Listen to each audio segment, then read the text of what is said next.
presenting the budget, paragraph 135, stated that he is yet to audit these figures.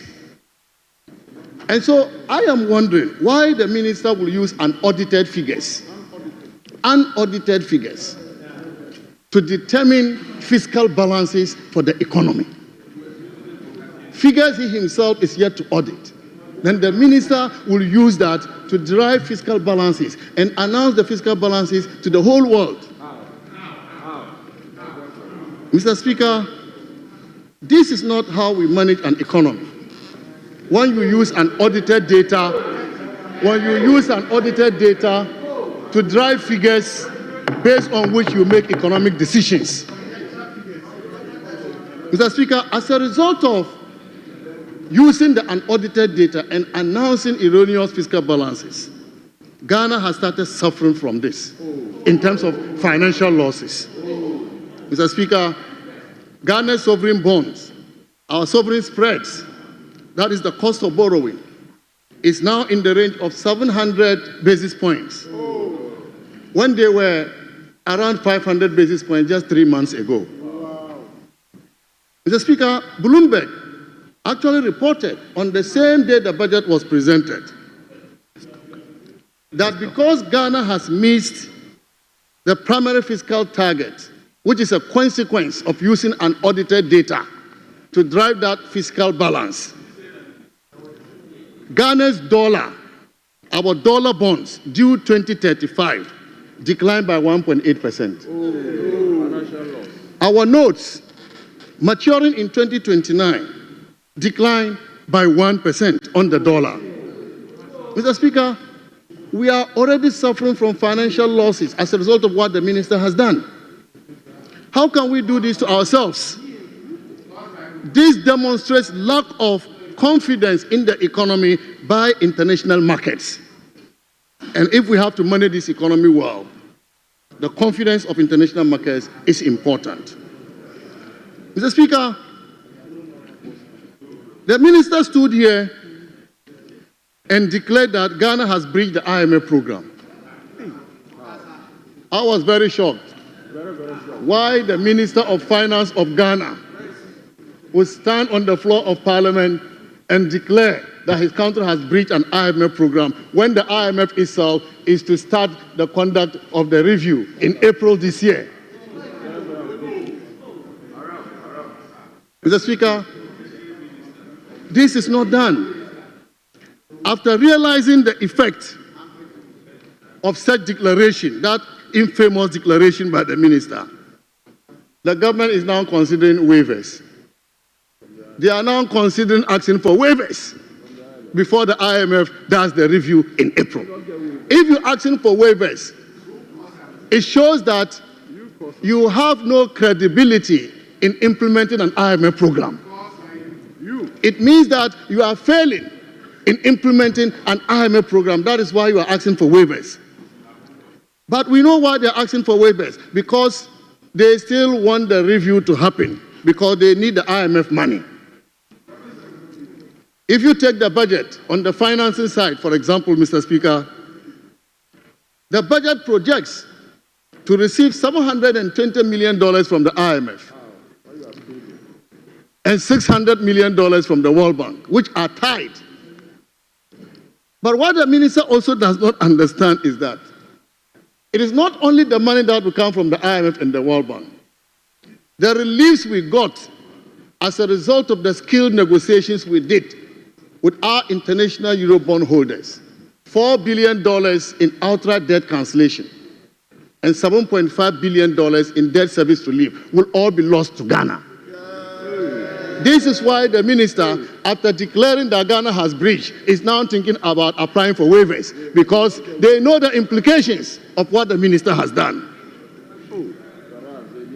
Mr. Speaker, this will be in addition to the policy credibility Ghana will lose of breaching an IMF program, an important yardstick for attracting international investors into our economy.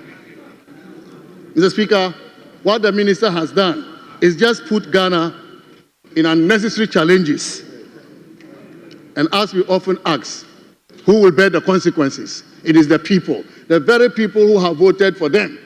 to come and solve problems. It's the very people, innocent Ghanaians, who will suffer from this.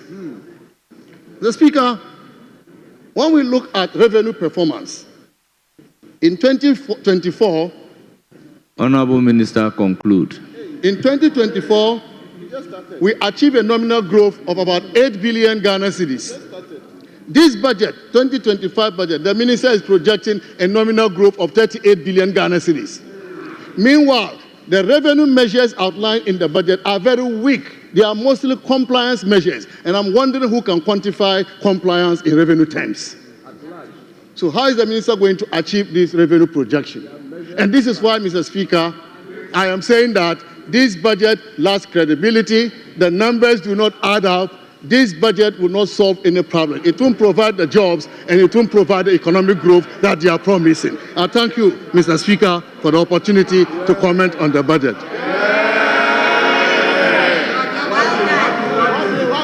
Honorable members, order.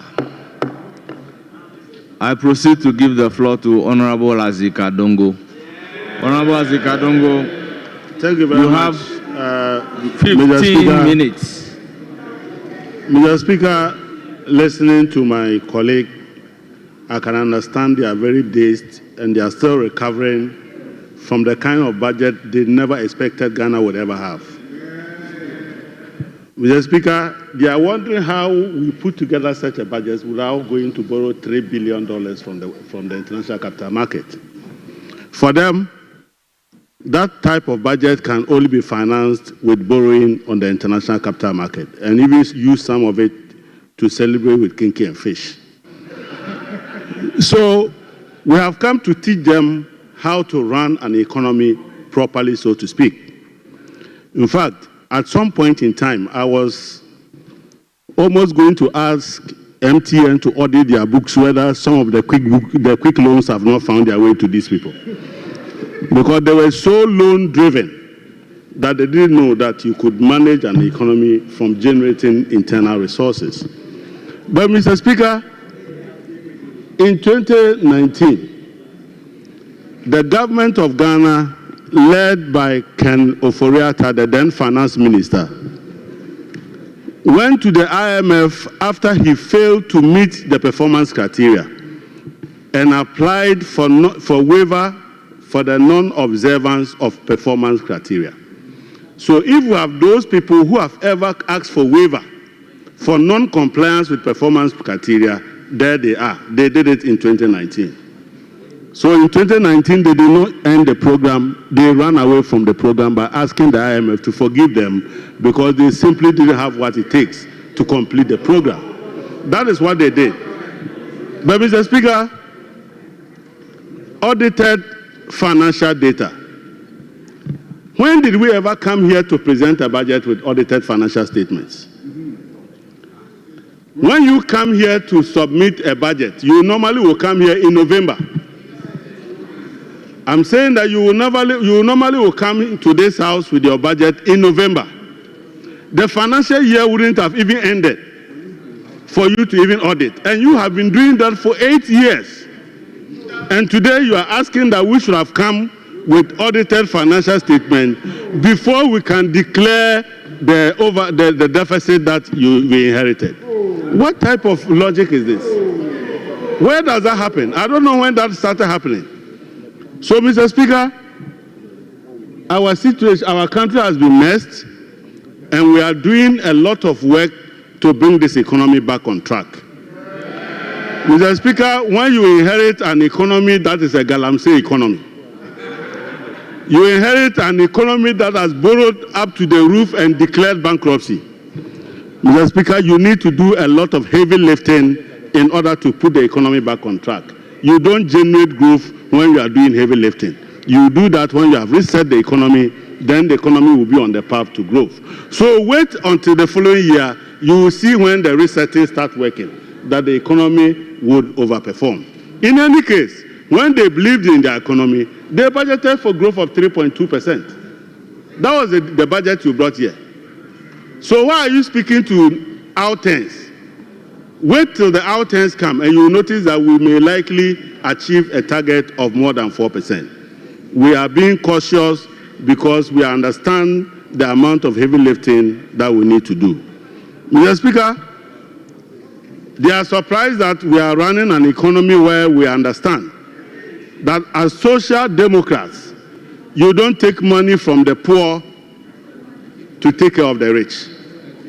So when they were taking money from the poor, Ghana now has a president which is very empathic, a humane president who says the poor has been shouldering the development of our country, so I am going to give you respite. So here, today, you will find that we are abolishing all those taxes that you impose on the poor. E-levy is no more. We are abolishing e-levy. And tomorrow, he will be with me to move the processes towards abolishing that tax so that His Excellency can sign it into an act and repeal it.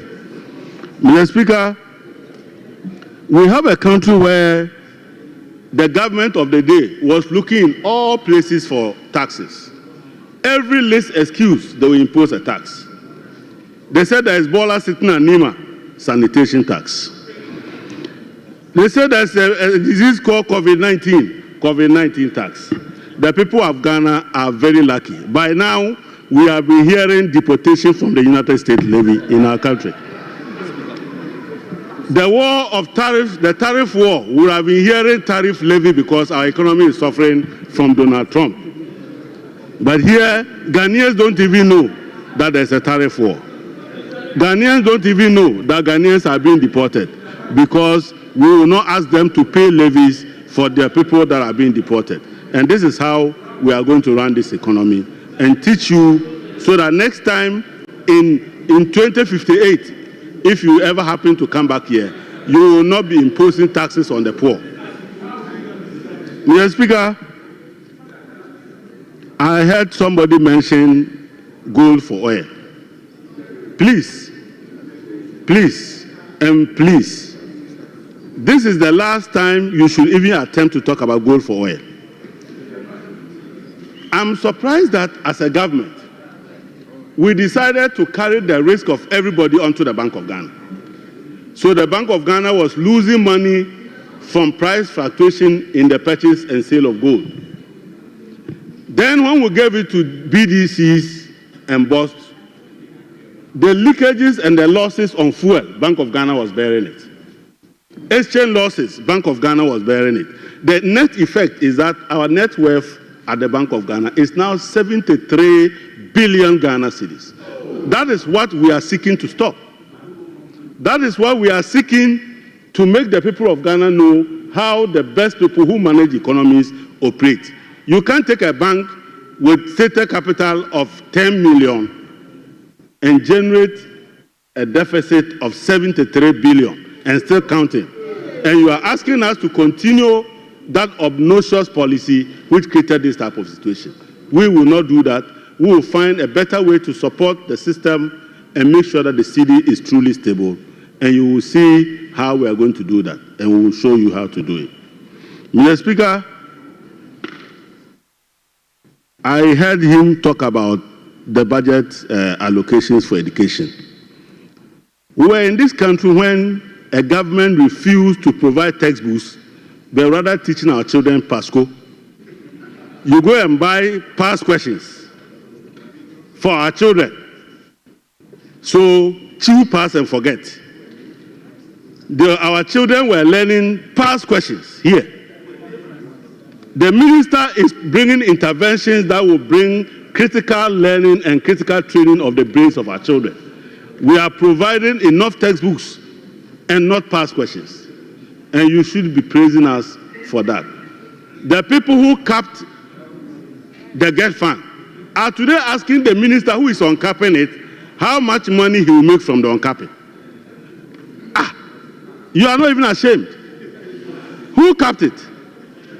When you were having this red, gold, green in our secondary schools, and our children were lying and sleeping everywhere on the corridors, you were rather centralizing GET fund money and sending it to the government so you could construct a hole just behind here called the National Cathedral.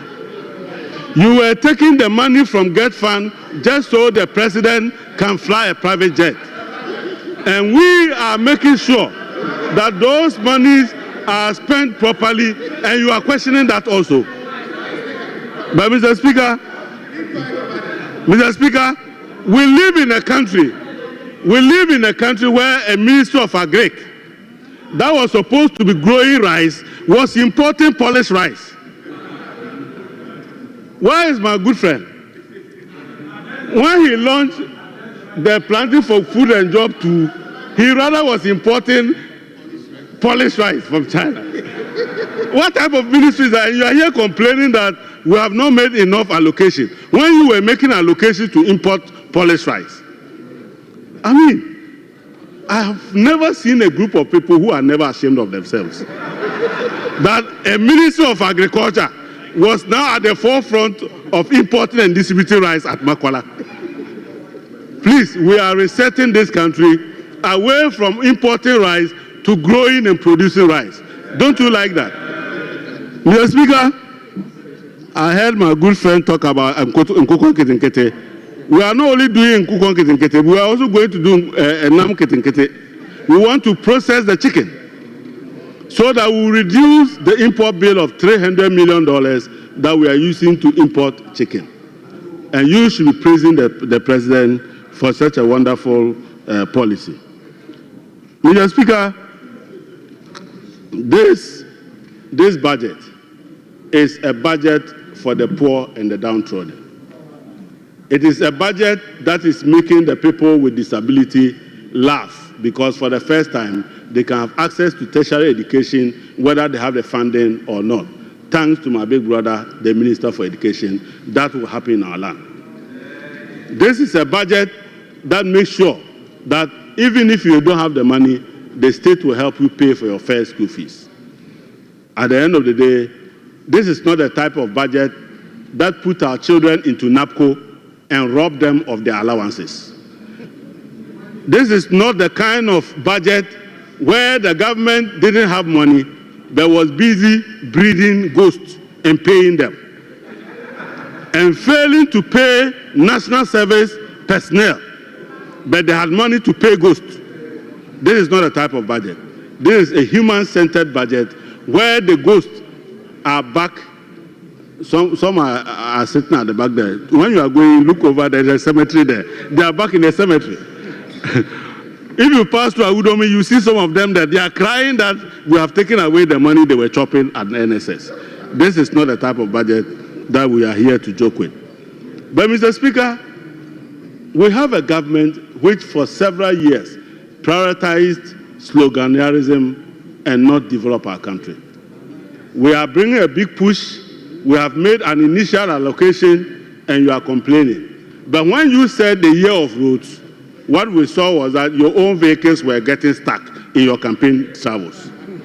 We are not going to do year of roads. We are going to do proper roads. And you see every Friday, this gentleman will give you an update on what we are doing to fix our roads. But Mr. Speaker, apart from that, we were in this country when we heard that there was a minister for railway development, a minister for aviation, a minister for port, and a minister for transport. Now we have almighty one man. He doesn't have macho hands, but he has this one. He is the only man doing aviation, doing railway, doing port services. The work that 5 of you were doing, only one man sitting here is doing them. And you are not clapping for him. Mr. Speaker, when you see that man, you have to clap for him. Honorable member, you have 1 more minute. Thank you very much. I was so engrossed, I didn't know Speaker has come. Thank you very much, Mr. Speaker.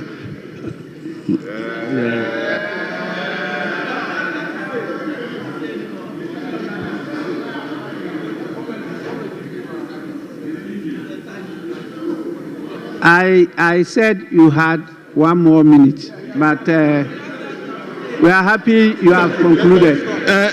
Thank you very much, Mr. Speaker. You have scared some people. They don't want to see me on my feet. Honorable Habib. Please, I haven't resurrected you. We'll go to the next person, and I'm informed the next speaker is Honorable Abina Osei Asare. And you also have, is it 15 minutes? That's what is on the paper here. 15 minutes, 15 minutes. Thank you.